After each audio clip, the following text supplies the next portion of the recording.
네, 보신 그대로입니다. 정부는 내년도 예산을 지난해보다 9.3% 늘린 513조 5천억 원으로 편성했습니다. 500조 원이 넘어가는 초슈퍼 예산으로 글로벌 금융위기에 대응했던 2009년 이후 최고 수준의 확장적 재정이라고 하는데요. 네, 이번 예산안의 기조부터 의미까지 분석해 보도록 하죠. 김대호의 경제읽기 김대호 박사와 함께합니다. 어서 오십시오. 예, 말씀드린 대로 513조 5천억 원 초슈퍼 예산 맞습니까? 예, 현재 그동안의 우리나라 예산 편성하는 역사를 놓고 볼 때 우선 절대 금액 면에서도 사상 최대고요. 증가율 면에서 지금 9.3% 증가하지 않습니까? 그런데 지난해 9.5% 증가했잖아요. 그러니까 2년 연속으로 이렇게 증가하면 결국은 2년간 20% 이상 늘어나는 거기 때문에 2년 단위로 놓고 보면 사상 최대의 증가폭입니다.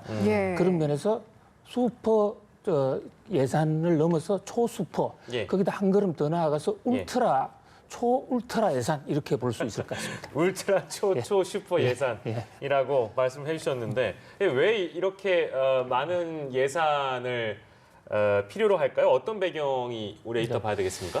오늘 정부 발표를 보면 홍남기 부총리가 직접 여러 가지 설명을 했죠.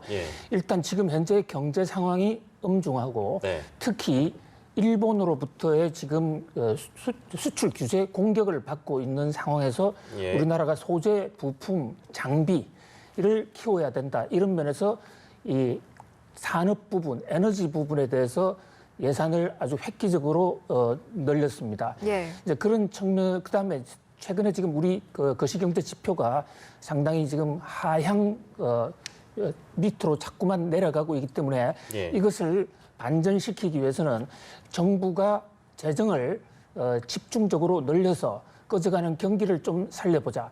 뭐 정부 홍남기 부총리는 한 걸음 더 나아가서 이것을 예산 정액에 따른 이 경제 성장의 선순환 구조를 만들어 보겠다까지 얘기를 하고 있습니다. 일단 명분은 꺼져가는 경제를 살리고 일본의 그 수출 규제에 맞서고 또 전 세계의 지금 무역 전쟁 환경 속에서 적극적으로 재정 확대를 통한 경제 성장 이런 것을 지금 표방하고 있습니다. 네, 그러니까 확장적 기조를 편성하겠다는 홍남기 부총리의 발언을 보면 그 어떤 기조나 방향성은 저희가 이해를 하겠는데 이게 아까 밝힌 그대로 예를 들면 적극적으로 재정을 걷고 그게 경제 성장과 이어지고 그다음에 어떤 세수 증대로까지 이어지는 선순환 구조를 만들겠다라는 취지인 것이잖아요. 근데 실제로 과연 그것이 그런 건지 뭐 그러니까 이 확장적 재정의 장단점을 이제 여쭤보려고 제가 이 설명을 드린 것인데 실제 이 홍남기 부총리의 의도대로 과연 될 것인가에 대한 우려가 조금은 있습니다. 일각에서 그런 목소리 나오고 있어서요. 어떻게 보시는지? 예, 그렇습니다. 이 경제 현상은 사회과학이고 사회과학은 자연과학처럼 물이 위에서 아래로 흐르는 것처럼 딱 이렇게 명쾌하게 떨어지지가 않아요. 여러 가지 경우의 수가 많기 때문에. 그러나 이제 전체적인 경제학의 그 대세 주류 경제학적인 관점에서 볼 때는 홍남기 부총리의 이 주장은 좀 상당히 희망이다. 그 부작용이 오히려 생길 수가 있다. 이런 측면이 있어요. 정부 예산을 증가를 했다고 해서 경제가 성장한다는 그 대목이 우선 경제학적으로는 좀 논리적 설득력이 좀 약해요. 아, 물론 그 전제가 있습니까? 일시적인 재정 적자 확대를 감내하면서라도. 네, 그렇습니다. 그러니까 지금 재작년까지만 해도 우리가 재정이 흑자였기 때문에 예산을 편성을 해서 확장적 재정을 하면 그것이 일단 GDP 성장에 조금 도움이 됐어요. 그런데 올해부터 이미 지금 우리가 지금 재정이 적자로 돌아섰거든요. 내년에는 특히 적자액이 더 커집니다. 그러면 부족한 돈은 하늘에서 떨어지는 게 아니지 않습니까? 결국 국민들로부터 거둬야 되는데 예산 세금을 통해서 거치는 돈으로도 부족한 지금 예산을 짜고 있는 겁니다. 그렇다면 내년에 60조가 부족해지는데 그 60조를 어디서 가져오느냐 이런 문제가 생기거든요. 결국은 금융시장에서 긁어올 수밖에 없어요. 그것을 이제 경제학에서는 크라우딩 아웃 현상, 구축 효과라고 그러는데 금융시장에서 60조를 조달해가면 결국 그 돈이 민간 부분으로 갈 돈이 정부가 가져가는 것이거든요. 예. 자, 이 대목에서 경제학적 효용성 문제가 이제 발생을 하게 되는 거예요. 네. 이 60조를 민간에 뒀을 때 경제 성장에 대한 기여 효과가 더 큰가? 예. 아니면 정부가 가져가서 그것을 재정에 투입했을 때 큰가? 예. 그런데 이제 그 주류 경제학 쪽의 그 대부분 경제학자들은 예. 정부보다는 민간 쪽이 성장률이 더 높다 이렇게 예. 보기 때문에 이 홍남기 부총리가 얘기하는 대로 재정을 확대해서 경제 성장의 선 구조로 만들어 가겠다. 예. 그것은 상당히 쉽지 않은 그런 것이다 이거죠.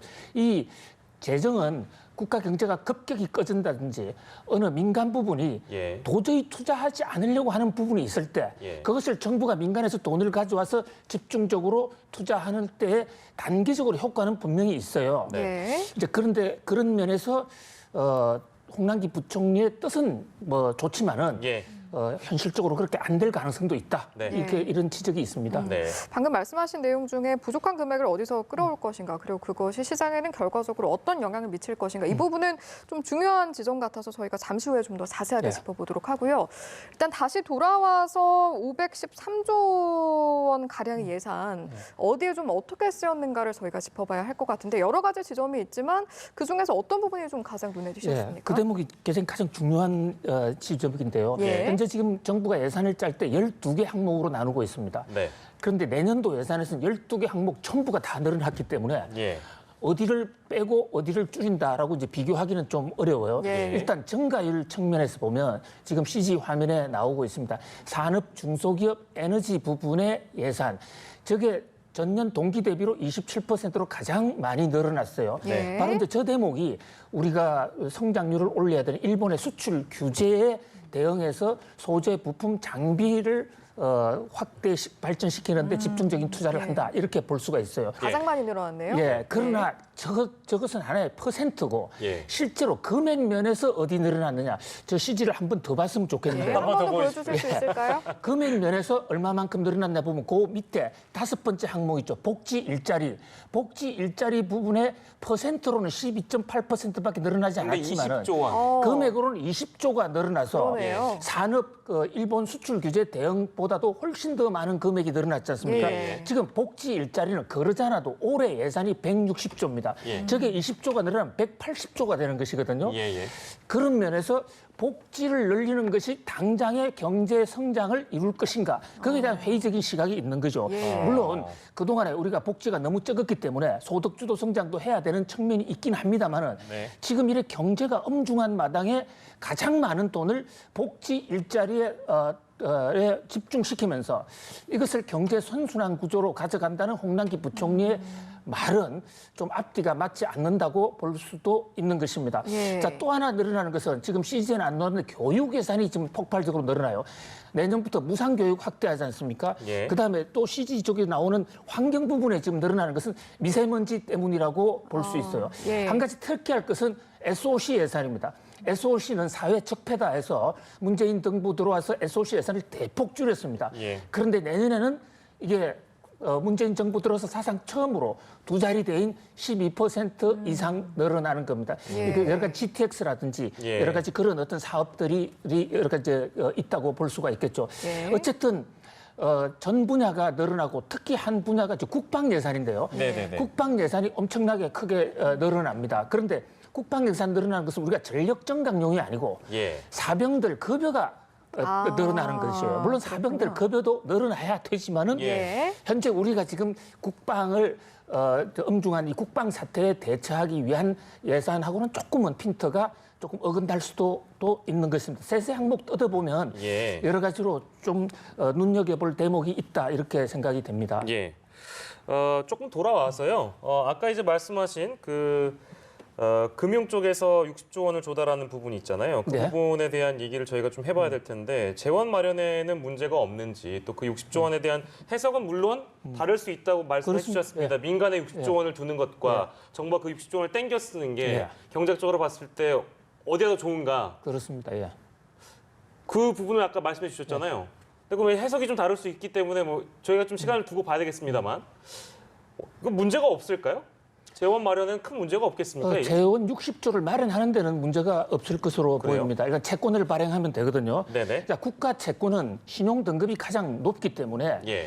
기업들의 회사채나 일반 그 민간 부분의 자금 수요보다는 채권이 잘 팔립니다. 예. 그렇기 때문에 60조를 조달하는 데는 문제가 없죠. 그런데 네. 60조를 조달해 가고 나면 예. 그 구멍난 자금은 결국은 민간 부분에서 나오기 때문에 네. 민간의 성장률이 줄어들 수 있다. 물리고 물려있네요. 예, 이것이 구축 효과, 이제 크라우딩 예, 아웃 예. 현상이라는 거죠. 네. 그다음에 이제 저것보다 더 중요한 것은 저 돈을 60조를 가져오는 과정에서 예. 국가 신용도가 떨어질 수가 있어요. 무디스나 S&P 같은 데가 현재 지금 우리나라의 국가 신용도는 일본보다 더 높습니다. 예, 예. 상당히 높아요. 그 예. 높은 바로 저 이유가 정부가 민간 부분에 부담을 주지 않는 거거든요. 예. 그동안에는 적어도 그랬습니다. 작년까지만 하더라도요. 네. 작년 우리가 적자 국채를 일제 발행하지 않았으니까요. 예. 그런데 이제 올해부터 발행을 이미 했고 내년에 저렇게 또 더 발행했을 때 S&P나 무디스에서 과연 한국 신용 등급을 어떻게 볼 것인가. 예. 신용 등급이 낮아지게 되면 그로 인해서 우리나라 채권이 국제 시장에서 그 여러 가지로 싸게 팔 수밖에 없는 그런 상황에 봉착을 하게 되고 예. 그다음에 적자 국채를 조달은 할 수 있다 하더라도 조달한 저 자체가 정부 채무가 됩니다. 예. 그럼 정부 채무도 결국은 뭐 우리가 OECD의 전체 평균보다는 낮다고는 그렇지만은 예. 그것이 국가 신용 등급에 악영향을 줄 수가 있거든요.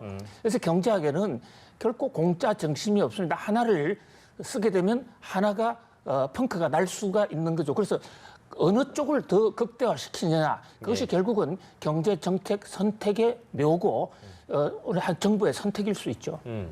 채무에 관련된 얘기를 해주셔가지고요. 네. 지금도 나가고 있습니다만 OECD 평균에 비해서 국가 채무 비율이 양호하다. 이 얘기는 이제 문재인 대통령의 발언입니다. 예. 그러니까 이제 일각에서 그 지적하는 뭐 국가 채무 비율이 너무 높아져가지고 재정 건정성에 해가 된다 하는 그 지적에 대해서 이제 문재인 대통령이 저렇게 답을 한 것인데요. 이건 어떻게 봐야 될까요?